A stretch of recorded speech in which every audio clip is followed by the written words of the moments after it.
Hello everyone, Carter and Will back at it again. Hopefully the week is going well for you. We made it past Tuesday. It means practically the week's almost over.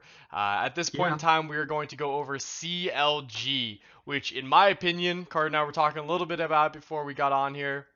I think it's my favorite Dark Horse team. I think I might mention FlyQuest was kind of, but no, it's CLG in my book all the way. CLG is coming in with a super interesting roster. I always like to give a little bit of team history before we start.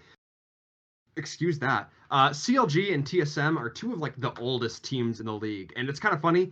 Both these teams almost entirely reinventing themselves this upcoming split. In fact, both of them only keeping one player from last summer and replacing him with or I think CLG might be keeping two players. Yeah, Smoothie they're and keeping two Pobelter. Yeah, players. yeah, Yes, that's right. But CLG is coming with a roster that is stronger than I think anyone expected for an organization that has kind of been down so long. yeah. Uh, 100%. to kind of start things off with some of like a lot of the old guard that they are signing. You look at the bot lane here, and the bot lane is a huge upgrade. Previously, Counter Logic Gaming was fielding this dude named Stixay, who, he definitely played AD carry. He definitely was a AD carry in the LCS. And jokes aside, Stixay was a fine enough player. Stixay once in a while had really, really strong performances, but WildTurtle is such an upgrade over Stixay. WildTurtle is Yep. so consistent. He was known back in his day for being a super, super aggressive AD carry, and he still kind of is to an extent. But a lot of these Mhm. risks seem a lot more calculated. If you'll remember the summer playoffs, the FlyQuest tournament run, up until summer finals, Wild Turtle had no more than two deaths per game he played in, whether the team won or lost, which kind of Yeah. goes to show how much Wild Turtle has changed from his days of flashing forward into the enemy base and killing things and dying alongside him. Wild Turtle is a threat, and he has been a threat for so long, and it is a huge signing for CLG. Yeah, and that being said, there's he's developed a great balance, right? He is still popping up in positions that are way too aggressive to the point that no one saw it coming, and it worked fantastically. And again, I believe I'm thinking of the right person here. Ulted from inside the enemy's base as Jin during the playoffs while It on sounds like FlyQuest something last he year. would do. Who? What? Not even Double Lift would think of something like that. Never. And I mean, the fact that he keeps reinventing himself, right? Like ulting in that position where I don't think I've ever seen a Jin ult come from. I've played and seen a lot of Jin played. That's ridiculous. On top of that, it seems like with the KDAs he's been getting here and there, he's kind of being safer too. And so we think of like the old guard and we're thinking like, oh, we should really be finding this academy talent. We should be focusing on that and bringing it up. It doesn't feel like to me Wild Turtle's out of it yet. It really No. doesn't. And Um, that's just the difference, right? That we look at a lot of these academy talents, and the reason we want to bring them up so bad is because we have seen time and time again the story of like these old players who get other chances on a squad, and they just don't live up to the expectations that we want them to. yeah, Like Bang, for example, was coming off of some huge wins in Korea, coming off of multiple LCK and multiple Worlds titles, comes to 100 Thieves and just poops the bed, just does so poorly in North America. And that's kind of where this conversation comes in of like, okay, we can sign all these like old guard players, but eventually someone's gonna have to take a gamble on this new talent. But Wild Turtle is not one of those players who needs to yeah, go. no, Wild Turtle absolutely is not. still so good, and like you said, him doing things like ulting from inside the enemy base just shows me that even though Wild Turtle might be an older player, he has like the ability to innovate just the same as any new player on the scene does.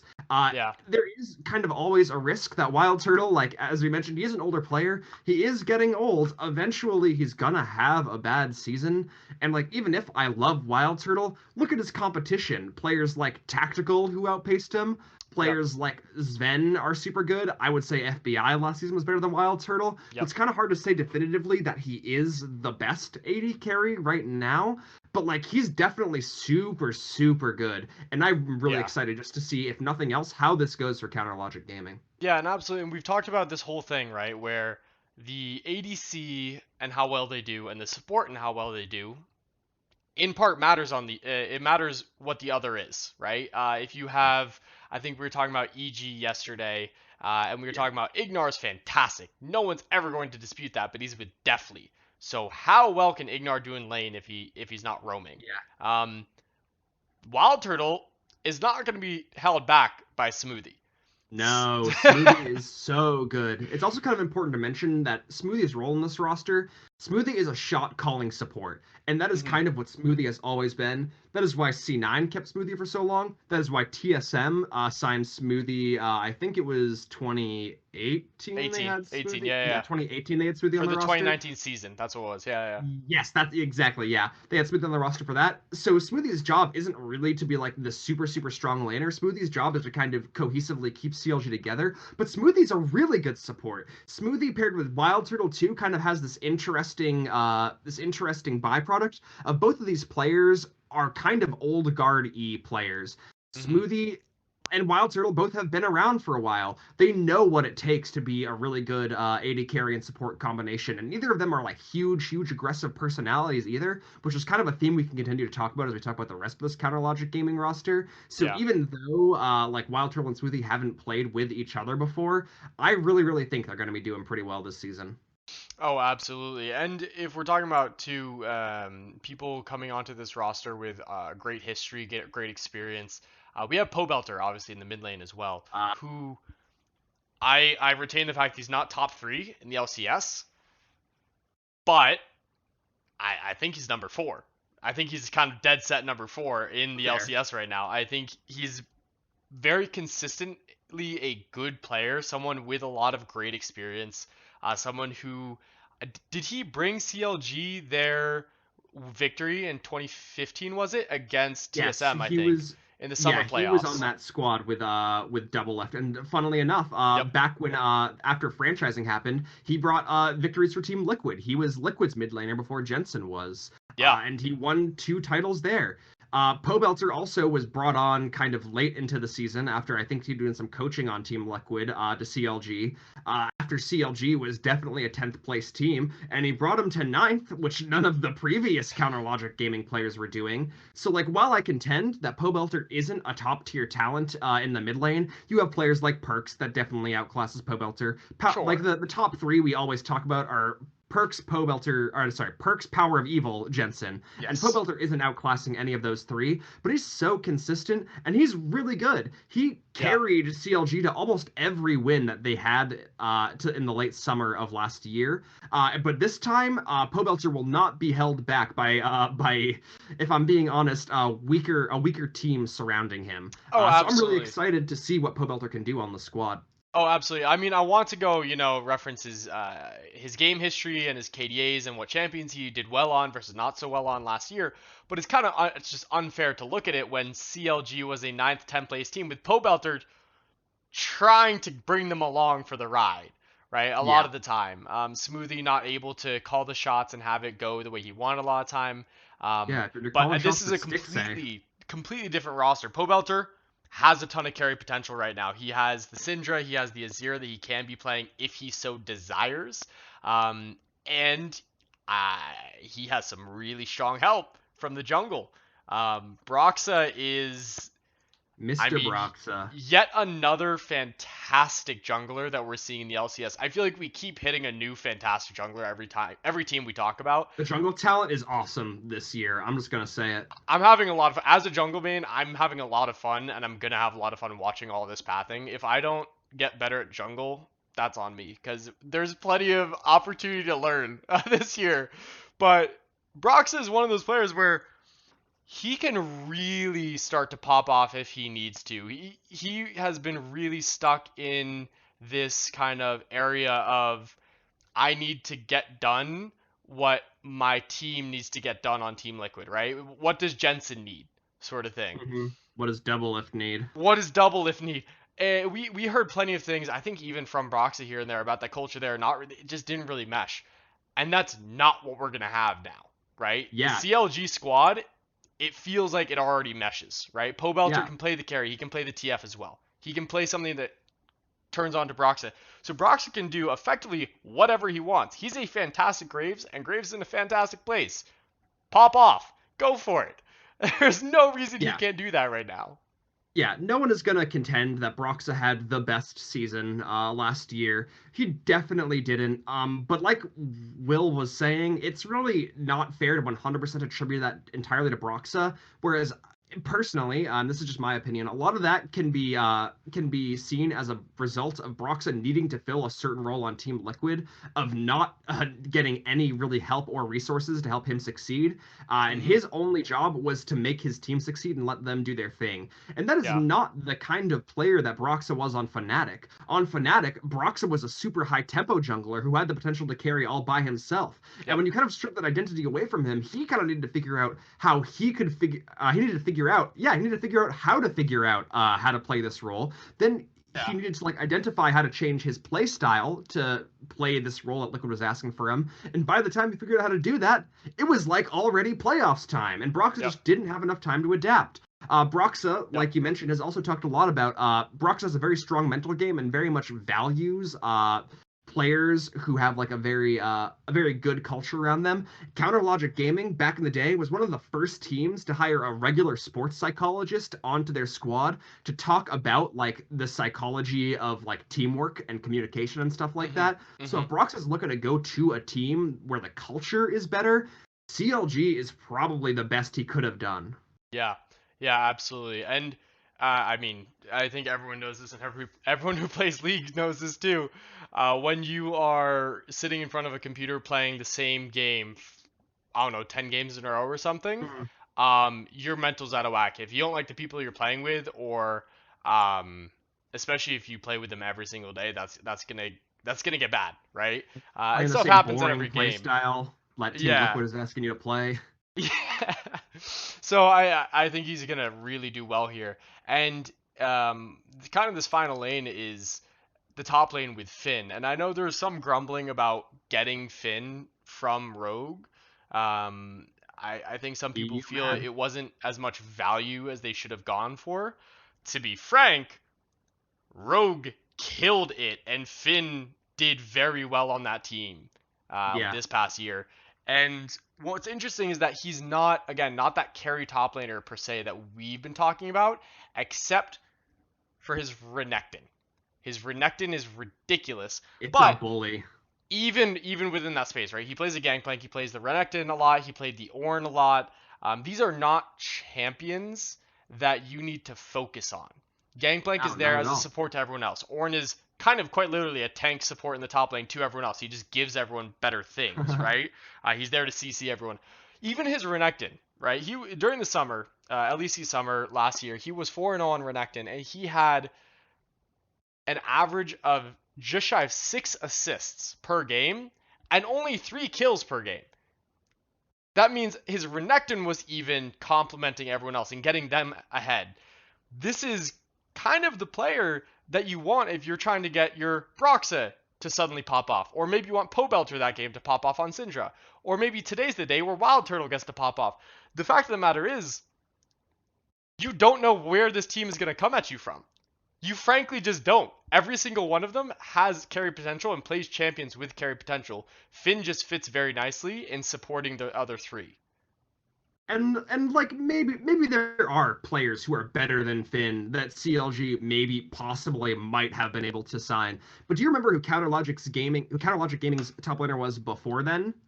Because if you Yeah. don't, that is pretty fair. He was a player named Ruin, and Ruin was fine. He definitely was not one of the better top laners in the league. And this is like a little spoiler for the upcoming videos. He has not found himself in a starting position this year, and I wonder if it's because players have kind of assessed that he wasn't a great player in the league. Yeah. So maybe even though it's kind of fair to say that Counter Logic Gaming could have signed a better top laner, so could every other team in this league. There are just always bigger fish to fry. Finn is a fantastic signing for Counter Logic Gaming. You Yep. kind of have to imagine that with this super, I'll say it's kind of an unproblematic personality roster, they're signing Finn because they think that Finn aligns with this kind of unproblematic personality. And like Will had touched on before, this kind of Logic Gaming roster has a huge kind of X factor to them that every player on this roster is willing to carry, but every player on this roster is willing to support another player on this roster. Yeah, Pobelter might one day be playing Syndra to carry himself.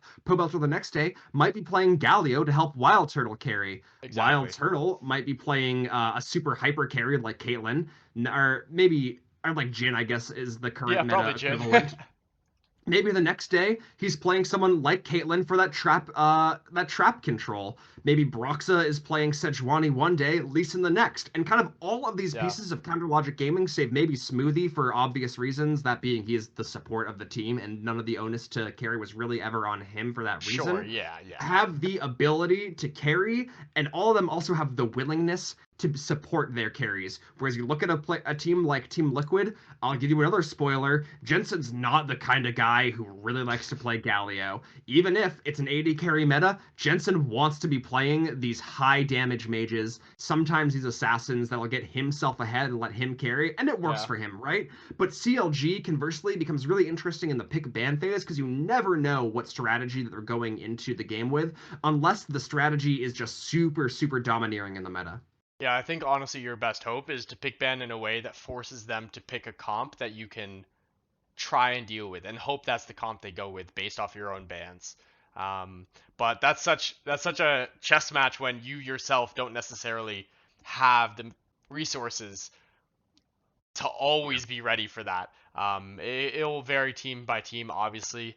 But as we wrap up here, I think I just want to bring it back to who we're picking again on our fantasy squad. And this is a weird one. I haven't done this one yet.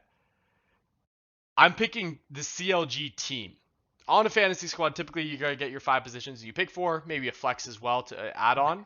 But you also can get your team position. That is, which team is getting the most barons, most neutral objectives in general, who's winning typically is going to get you there. If you're comparing to fantasy football, this is your defensive team rather than picking individual defensive players. CLG feels like they can adjust and move wherever they need to without any hesitation. I feel like it's the type of personality composition where they're going to have trust in each other. They're going to get to where they need to get to and not necessarily like farm out that last wave unnecessarily, but get to that dragon, get it because you got there 10 seconds earlier, right? So I could pick any one of them, but I think I picked the team as a whole here because on average, I think they're going to end up just really being problematic across the board as this team should mesh very well. And they're all experienced. They all know what they need to do. I Yeah. don't think anyone. Finn is the youngest, right? But even he's accomplished at this point, making a world's Mhm. appearance, no less. So that's my 2 cents at least. Yeah. While Cheater Will over here is picking every player on this team. I can give you the lowdown of what I think are kind of the top 2 players on this team to be looking out for. That being Pobelter and WildTurtle. Starting off with Pobelter, Pobelter, like you mentioned, is in no way the best mid laner. Let's just make that clear. If you have the chance to take Perks, Jensen, or Power of Evil over Pobelter, you probably should. That being Jizuke. said, even our Jizuke, watch our Evil Geniuses video to hear our thoughts about Jizuke. Uh, but Pobelter, that being said, is kind of, funnily enough, the anti-Jizuke. Even Yeah.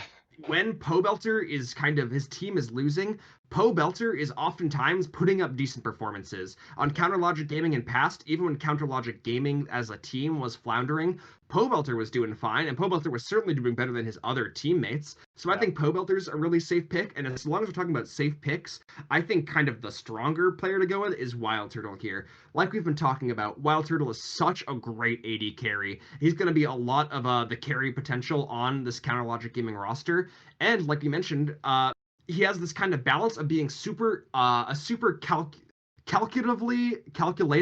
I don't know how that word works, but he calculates his aggression super well, which kind Yeah. of results where in him getting a lot of kills and a lot of objectives, but dying very minimally, especially because he'll have a support like Smoothie to be helping him in lane. So Mhm. WildTurtle's gonna be benefiting a lot from that. So I think my top pick from this Counter Logic Gaming roster would be WildTurtle, but if you need to pick someone else on this Counter Logic Gaming roster, you can't go wrong with the notorious POB. Yeah, absolutely. Yeah, absolutely. And just to be clear, I do think CLG is going to break the top three, at least at some point. I think they can do this. We'll see again in lock-in tournament. I might eat my words, but I saw I the like your Travis guess Gafford though. video. I saw Mark Z give his tier list, and I saw CLG be way too low on that tier list, and he admitted it. He admitted he might be wrong because there are some players here. But I just had to say that because I think we're gonna see them break 100 Thieves. As a TSM fan, they might break TSM. We just aren't sure about that roster right now. Um, yeah, I think you're gonna see some fancy footwork from this team. But anyway, I think that is all the time we have tonight. It's been a great time. There are very few teams left. We're almost there, and I'm pretty excited for the lock-in tournament. And see you guys soon.